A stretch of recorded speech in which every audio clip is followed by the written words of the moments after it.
Former Soviet Union leader Mikhail Gorbachev caught the attention of major newspapers around the world in an op-ed piece for Time magazine. Gorbachev is a student of history, and all evidence indicates he is a man who would rather have peace than war. Presidents Gorbachev and Ronald Reagan bought time for the world when they agreed to ratchet down nuclear stockpiles.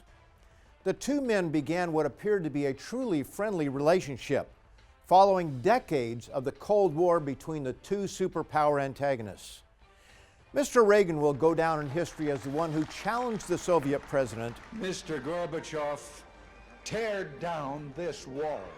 And Mr. Gorbachev will go down in history as the one who did tear down the Berlin Wall, setting free millions of oppressed people from a failed Marxist system.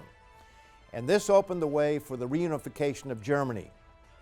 While the Cold War transitioned to warming relations, world tensions have skyrocketed since. So when Mr. Gorbachev gave this sobering warning in January 2017, it all looks as if the world is preparing for war, people took notice. He further wrote in his editorial, "The world today is overwhelmed with problems. Policymakers seem to be confused and at a loss." Indeed, the world is confused and at a loss. He named the escalating inventory of modern weapons a danger to the world. More troops, tanks, and armored personnel carriers are being brought to Europe. NATO and Russian forces and weapons that used to be deployed at a distance are now placed closer to each other as if to shoot point blank. But the big problem is not Europe, although it is destined to play a vital role in the future. The real problem is found in the Middle East, specifically with the city of Jerusalem. What's in store for this city? That's the focus of today's Tomorrow's World telecast, and there is an answer. It's known, and it will affect your world and your life. On this program, I'll show you what to expect, and I'll be offering you a resource that documents in advance what will happen in that part of the world and how it will affect you.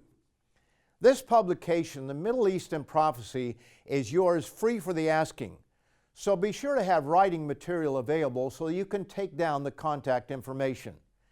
And I'll be right back to show you what to expect for the city of peace where there is no peace. So don't go away.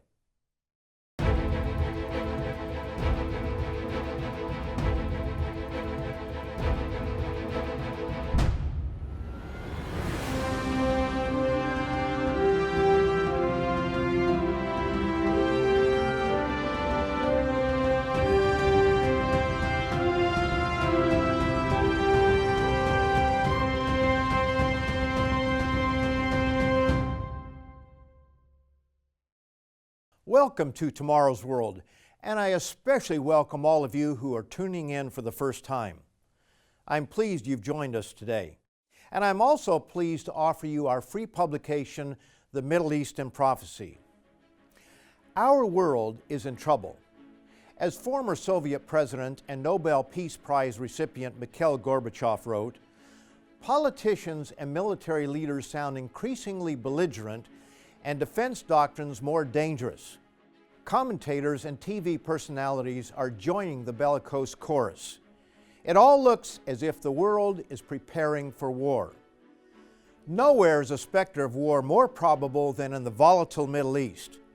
When nations were smaller, when transportation was on 2 legs or 4 legs, when wind-powered ships and aircraft didn't exist, confused policymakers could only do so much damage. But that has changed. High-speed communication and transportation connect us, but peace eludes us. Incredibly destructive technologies, nuclear weapons, smart bombs, chemical and biological weapons can be delivered by way of missiles, unmanned planes, and drone ships.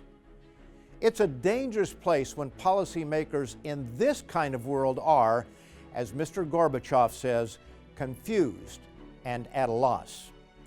Conflicts that start small in one part of the world can quickly spread to all parts of the world. In effect, no one is safe. The tiny nation of Israel and its chief city, Jerusalem, are at the core of many Middle Eastern problems. The beginning of today's problems can be found in the book known as the Bible. There we read of a man named Abram, later called Abraham. His wife seemingly could not have children, and one day Sarai, who also experienced a name change to Sarah, came up with an idea that appeared good at the time. So Sarai said to Abram, "See now, the Lord has restrained me from bearing children. Please, go into my maid, perhaps I shall obtain children by her." Abram listened to his wife. A child was born and they named him Ishmael. A divine messenger informed the couple that he and his descendants would be difficult to get along with. Here it is in Genesis 16, verse 12. "He shall be a wild man. His hand shall be against every man, and every man's hand against him." Does this prediction, given thousands of years ago, not accurately describe what we see in the Middle East today? Factions fighting factions. God later gave Abram a second son, but this time by his wife Sarah, and he was named Isaac. Trouble between the two mothers and the two sons escalated and brought about a geographical separation. But it was only for a short time. Their descendants have been in conflict ever since. This is only part of the problem, and the plot thickens. I'll continue and give you the end of the story, but I want to give you an opportunity to receive a resource that gives greater detail than I have time to give on this program. The Middle East in Prophecy. It shows how predictions recorded 2 and even 3,000 years ago are taking place even as I speak. This is a resource you need and is yours free for the asking. No price and no shipping or handling charges. All you have to do is pick up the phone and call the toll-free number on your screen and we'll send you a copy. It's that simple. So take down the number and call today. Or go to our website, tomorrowsworld.org. And I'll be right back to give you more background on how we arrived where we are today, what to expect in the near future, and how it will impact your world. Today's offer is yours absolutely free, no cost, no obligation. Call now, 1-800-236-0531. Or write to us at the address on your screen, or visit us online at tomorrowsworld.org.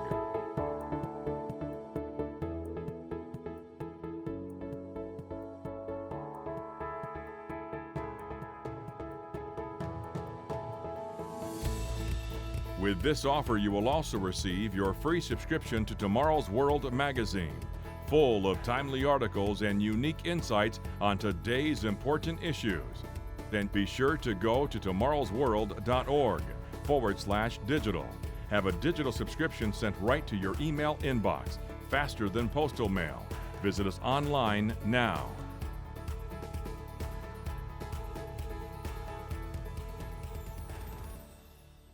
As we saw in the preceding section, a major cause of today's Middle East conflicts resulted from ancient family squabbles. The descendants of Abraham's 2 sons by 2 different wives make up part of today's Middle East, and they're continuing their struggle with each other even now. But this is not the complete picture. The plot thickens when Abraham's son Isaac grew up and married a woman named Rebekah. A conflict began even before she gave birth, as twin sons wrestled in her womb. We read in Genesis, the 25th chapter, beginning in verse 22, "But the children struggled together within her, and she said, 'If all is well, why am I like this?' She sought an answer to this unusual pre-birth behavior and received the following divine answer. 2 nations are in your womb. 2 peoples shall be separated from your body. 1 people shall be stronger than the other, and the older shall serve the younger." The firstborn was Esau, the second Jacob. Love was not expressed equally in the family. Isaac loved Esau more than Jacob, and Jacob was the favorite of his mother Rebekah. This set up dynamics with long-lasting consequences. Jacob grew up as a crafty man, and on the urging of his mother, tricked his father into conferring upon him prophesied blessings of good land and abundant wealth. This obviously did not set well with Esau. So we find the descendants of Ishmael and Esau at odds with those of Isaac and his son Jacob. If this weren't enough, there are two other factors thrown into the mix. The Middle East is rich in oil, and ever since the invention of the automobile, the world literally runs on oil. 5 of the world's top 10 oil reserve countries are in the Middle East, none being the Jewish state. Combatants in World Wars I and II fought for control of Middle Eastern oil, and struggles for control of this precious natural resource continue to this day. Religion is the other factor creating instability in the region.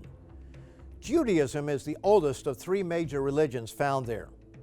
Christianity came along in the 1st century AD, and then Islam in the 7th century AD, and took hold in the nations that descended from Ishmael and Esau. Family squabbles, oil, and religion all come together for a toxic mix, and any war that takes place in the Middle East can easily spill over to other nations. The term Armageddon is associated with that part of the world for a reason. End-time Bible prophecies focus on dramatic events that take place in the Middle East. Do you know what to look for and what to expect? Will the climax of the ages catch you off guard? The Middle East has been in turmoil for decades, and many who follow world news wonder what will happen next. Yet very few realize that Bible prophecy explains in advance the earth-shaking events that will lead to increased conflict in the region, ultimately to a war that is commonly referred to as Armageddon. What does that mean for you, and how will it end? The answer to these questions are found in the pages of the Bible. And to help you discover what it predicts for the future, we have a remarkable booklet bringing these prophecies together. This publication, The Middle East in Prophecy, gives far more detail than I have time to cover on such a short program. The Middle East in Prophecy, authored by fellow Tomorrow's World presenter Richard Ames, can be yours free for the asking. All you have to do is pick up the phone and call the number shown on your screen. Or you can order, read, or download a copy from our website, tomorrowsworld.org. I'll be back in 15 seconds to give you 4 predictions straight from the pages of the Bible. So stay with us to learn what is prophesied for Jerusalem, the Middle East, and for your world. Today's offer is yours absolutely free, no cost, no obligation. Visit us online at tomorrowsworld.org. Find us on Facebook, watch us on YouTube, and follow us on Twitter. Before the break, I told you I would read from the Bible what it predicts for Jerusalem and the Middle East. So let's get started. Bible prediction number 1, Jerusalem will be a troublesome stone. The book of Zechariah contains prophecies written around 520 BC. That's more than 2,500 years ago. It's evident that some of Zechariah's prophecies were recorded for a time long into the future. It speaks of a time of trouble for Jerusalem and for those nations surrounding it. Notice the accuracy of this prophecy. You can see its fulfillment in your evening news. Zechariah, the 12th chapter and verse 2. Behold, I will make Jerusalem a cup of drunkenness to all the surrounding peoples, when they lay siege against Judah and Jerusalem. And it shall happen in that day that I will make Jerusalem a very heavy stone for all peoples. All who would heave it away will surely be cut in pieces, though all nations of the earth are gathered against it. Is this not what we see today? Jerusalem and the Jews, a troublesome stone, and everyone who meddles with it gets cut to pieces. But can we know that this prophecy is meant for today? Yes, we can. Notice this important detail. The prophecy is for Jerusalem and the Jews. It says, when they lay siege against Judah and Jerusalem. This prophecy requires Jerusalem to be controlled by the Jews. And here is where we come to an interesting detail. History tells us that the Jews were kicked out of Jerusalem in 135 AD, and they did not become a Jewish state again until 1948. They only took control of the whole city of Jerusalem in 1967, So from 135 AD until the middle of the 20th century, this prophecy could not have been fulfilled.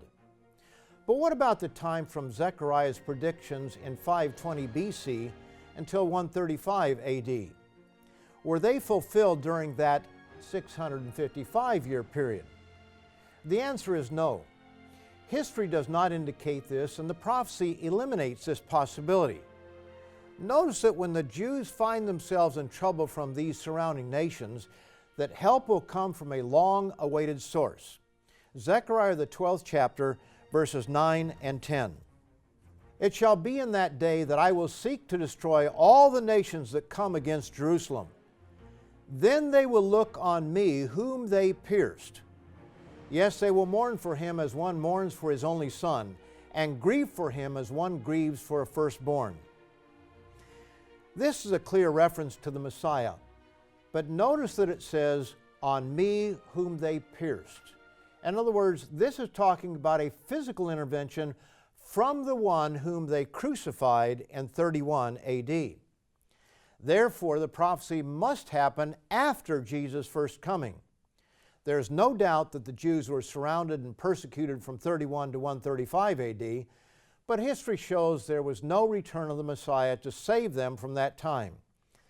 Therefore, either the prophecy is inaccurate or the only time for its fulfillment is our day today.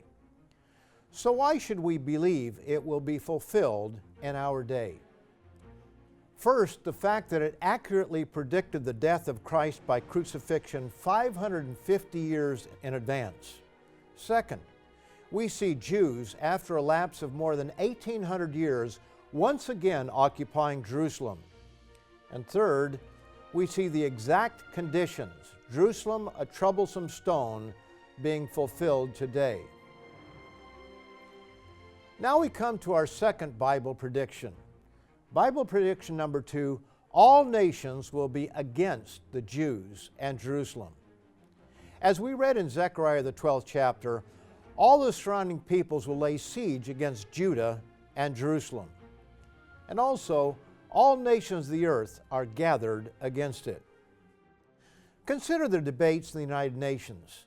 Other than the United States, Britain, and a few other countries, all nations are against the Jewish state. The hostility is really quite remarkable and unexplainable from any rational point of view. Zechariah repeats this prediction in chapter 14. Notice first that the time setting is the day of the Lord, a time that Bible students understand as a time at the end when great conflict culminates in the return of Christ. As it tells us in verse 1, behold, the day of the Lord is coming. And what does Zechariah tell us are the conditions at that time? For I will gather all the nations to battle against Jerusalem. So we see that Zechariah predicted that there would be Jews controlling Jerusalem, that their capital city of Jerusalem would be a troublesome spot in the world, and that all nations would be against them. And as we have seen, this could not refer to any time prior to the middle of the 20th century and onward. We still have 2 more predictions for the future of the Middle East and Israel. But I want to remind you of today's free offer, The Middle East in Prophecy. What will happen in that part of the world will eventually spill over to all the world, as we shall see in a few minutes. Don't think that this will not affect you. It will. That's why you need our publication, The Middle East in Prophecy. There's no cost. You have nothing to lose and everything to gain. So order your copy today. And I'll be right back to show you 2 more predictions that will surely come to pass as the world stumbles toward the greatest time of trouble it has ever known. Today's offer is yours absolutely free, no cost, no obligation. Call now, 1-800-236-0531. Or write to us at the address on your screen, or visit us online at tomorrowsworld.org.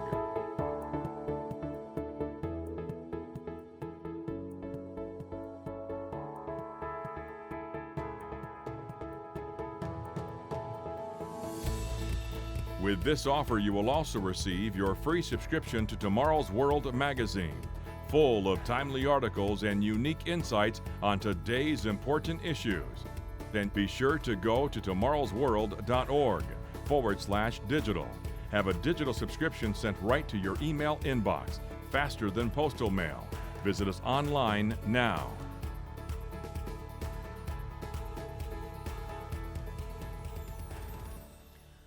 So far, we've seen two predictions for the future of the Middle East, specifically regarding the Jews and Jerusalem. And both predictions are playing out in our world and can be seen on our nightly news. Prediction number one was, Jerusalem will be a troublesome stone. Bible prediction number two, all nations will be against the Jews and Jerusalem. These two predictions lead to the next prophecy, something ominous that will stagger the entire world. Bible prediction number three is, Jerusalem will be the focus of the greatest battle ever fought. The term Armageddon is thrown about in both religious and secular sources. It's the stuff movies are made of, the end of the world. But there is much misunderstanding even among the religious. Armageddon does not mean the end of life on planet Earth, but it is no small matter. Jesus of Nazareth made this chilling prediction in what is called the Olivet Prophecy. Here it is in Matthew the 24th chapter and verses 21 and 22. For then there will be great tribulation, such as has not been since the beginning of the world until this time, no, nor ever shall be. And unless those days were shortened, no flesh would be saved. Yes, humanly incited cosmicide is a real possibility. In fact, according to this passage, it will happen, unless something extraordinary stops it. But before we get to that, notice that great armies will be drawn together to destroy the tiny Jewish state. The prophet Joel describes an end-time call to arms in chapter 3, beginning in verse 9. Proclaim this among the nations, prepare for war. Wake up the mighty men, let all the men of war draw near, let them come up. Beat your plowshares into swords, and your pruning hooks into spears. Let the weak say, I am strong. Assemble and come, all you nations. Let the nations be wakened and come up to the valley of Jehoshaphat, for there I will sit to judge all the surrounding nations. The animosity goes far beyond Israel's immediate neighbors. The mysterious book of Revelation tells us massive armies from the east of the Euphrates will assemble on the large plain near the hill of Megiddo, more commonly called Armageddon. Then the sixth angel poured out his bowl on the great river Euphrates, and its water was dried up, so that the way of the kings from the east might be prepared. And they gathered them together to the place called in Hebrew Armageddon. So the armies will gather at Megiddo, but the actual battle will take place around and in the valley of Jehoshaphat on the east of Jerusalem. This brings us to our fourth prediction. As we read from the book of Matthew, human annihilation is possible, but it will be stopped by intervention from a source man has generally rejected. Bible prediction number 4, Jesus Christ will return to save us from self-destruction. We read earlier from Zechariah 14, but let's notice it again so that we have the context, beginning in verse 1. Behold, the day of the Lord is coming, for I will gather all the nations to battle against Jerusalem. Then the Lord will go forth and fight against those nations as he fights in the day of battle. And in that day, his feet will stand on the Mount of Olives. When this happens, he will declare himself king over all the earth. This explains why so many nations send their armies to fight the Jewish state. It's not only to fight the Jews, but also to fight and destroy the one who saves the Jews. The Messiah, the returning Jesus Christ, will appear to most of mankind to be the Antichrist. The European beast power, along with a great false prophet, and Satan himself will influence the nations of the world to fight for control of the earth. And I saw 3 unclean spirits like frogs coming out of the mouth of the dragon, out of the mouth of the beast, and out of the mouth of the false prophet. For they are spirits of demons, performing signs which go out to the kings of the earth and of the whole world to gather them to the battle of that great day of God Almighty. As it tells us in Revelation, the 17th chapter, verse 14, those who follow the beast and false prophet and are influenced by Satan the devil will be so deceived they will actually fight the returning Jesus Christ. These will make war with the Lamb, and the Lamb will overcome them, for he is Lord of lords and King of kings. All the armies of the earth are no match. Zechariah describes the weaponry the returning King of Kings will use against rebellious mankind. Chapter 14 and verse 12. And this shall be the plague with which the Lord will strike all the people who fought against Jerusalem. Their flesh shall dissolve while they stand on their feet.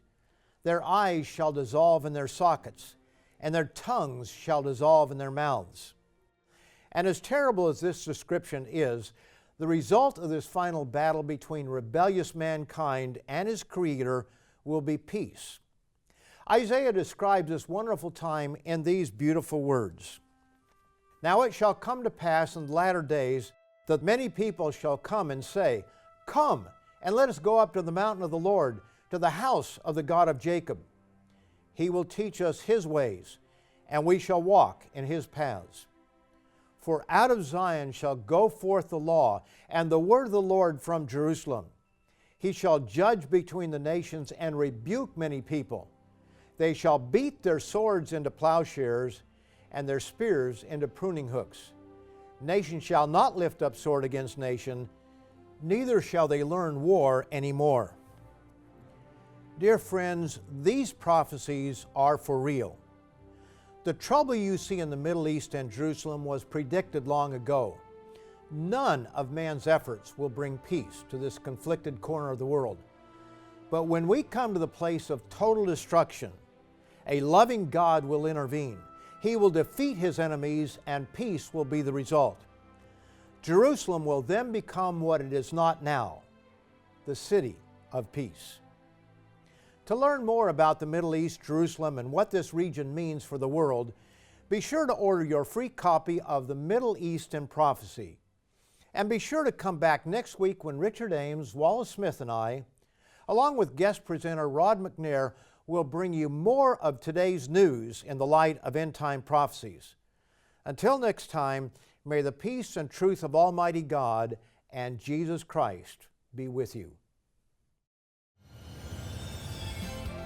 To take advantage of today's free offer or view today's program now or anytime, go to tomorrowsworld.org. Find us on Facebook, watch us on YouTube, and follow us on Twitter.